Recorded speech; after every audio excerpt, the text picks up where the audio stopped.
हमें आपकी लड़की बहुत पसंद है, दोनों की जोड़ी एकदम मस्त जमेगी। हाँ, जोड़ी तो मस्त लग रही है दोनों की। बैगन। अब लड़का लड़की समझ में आ ही गए हैं, तो दोनों को अकेले में बात और कर लेने दो। हाँ जी बिल्कुल, क्यों नहीं। बेटा जाओ आपस में बात कर लो दोनों, एक दूसरे को पसंद हो या नहीं। ठीक है पापा जी। देखिए वैसे तो आप मुझे बहुत पसंद हो, पर मुझे ये बताओ आप मुझे गोदी में उठा सकती हो क्या? क्या मतलब है आपका? ऐसी वैसी लड़की दिख रही हो क्या आपको मैं?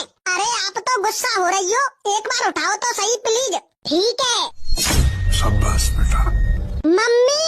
हाँ बेटा बोल। लड़की मुझे बहुत पसंद है, शादी का मुहूर्त निकलवाओ।